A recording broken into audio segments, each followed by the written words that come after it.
Oregon linebacker Bryson Littlejohn. Bryson, thanks for being here. Yeah, no problem, man. So, when you were at Oregon, what's the biggest difference to what it's like now? Honestly, it's been the same for the past 5 years. A lot of speed. You got to catch up to things quick. Tempo's fast, and you get a lot of nice stuff. When you were recruited to Oregon, what made it so appealing? Nike. Nike's a big thing.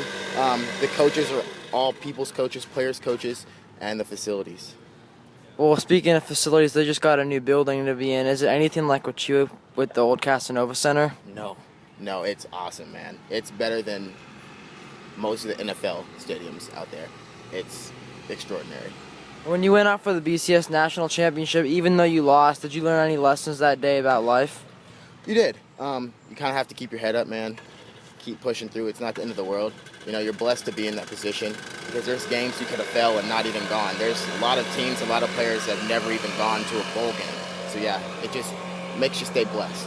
Were there any games in your Oregon career where you didn't know that you were going to get the job done that day in the moment and you ended up winning? Stanford at home. They were beating us by 24 points going into halftime. We came back and crushed them. That was a big moment. You got to beat Andrew Luck that year. What was that like after seeing what he's done so far in the NFL? It's awesome. It's humbling, actually, because you got to play with such a great player. You beat him. You got the best of him that day. But he's in there torching NFL defenses, and he couldn't do it that day. It makes you feel awesome. What are your football aspirations now?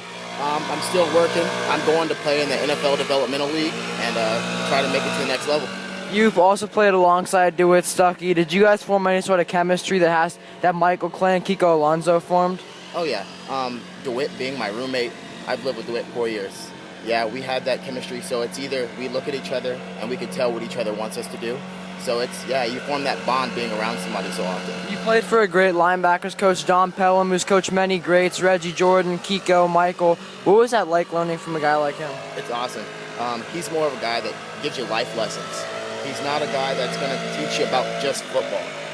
He wants you to have a good life after football. He's probably one of the biggest reasons I've actually had the success I've had today. What's it like communicating on the field during a loud game at Autzen? There is no communication. It's all hand signals. You're not going to hear yourself breathe out there. So when you're able to just give somebody a signal or look at them and they know what they're supposed to do, that's what practice is for.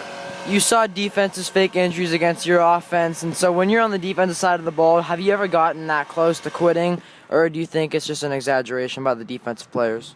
Yeah, it is an exaggeration. Honestly, because we practice at such tempo that in the game, it doesn't matter for us. It's slowed down in the game. Now, other defenses that don't practice like that, they're fatigued, they're tired, they're cramping by the end of the first half. So that's the reason you're seeing all those injuries. Are there times in the field where when you get a different signal than a defensive lineman, there's a miscommunication that leads to a big play? Yeah, it happens more often than not. If you're able to catch it and correct it in time and adjust them, yeah, but sometimes you will get gashed for big plays. I say 90% of the big plays that you see in college football come from a miscommunication between the back end and front end. When Arizona's fans were on the field in 2009, what was going through your mind when you're down by 10 points in the fourth quarter? Oh, wow. Did we really just lose?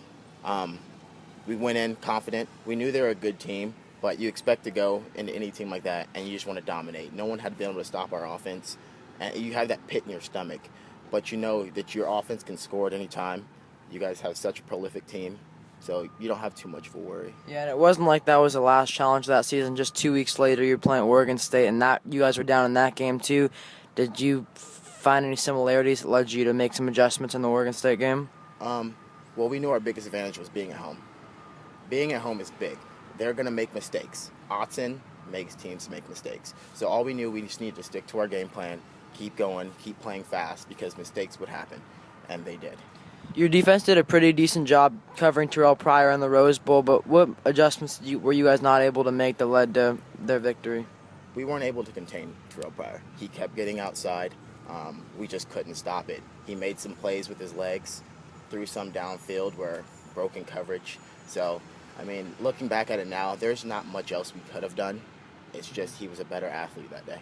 What was your favorite uniform you wore at Oregon? I'd say the BCS National Championship. The Volt Green, yeah. Do you think this is the year that Oregon finally breaks through to win a national championship? It looks like it. They're playing with their hair on fire right now. They look really good. What's your score prediction for tomorrow? UW is good, but I say 40-some to 14. Yeah. All right, Bryson, thank you for being here today. Thank you. Appreciate it, buddy. Thanks.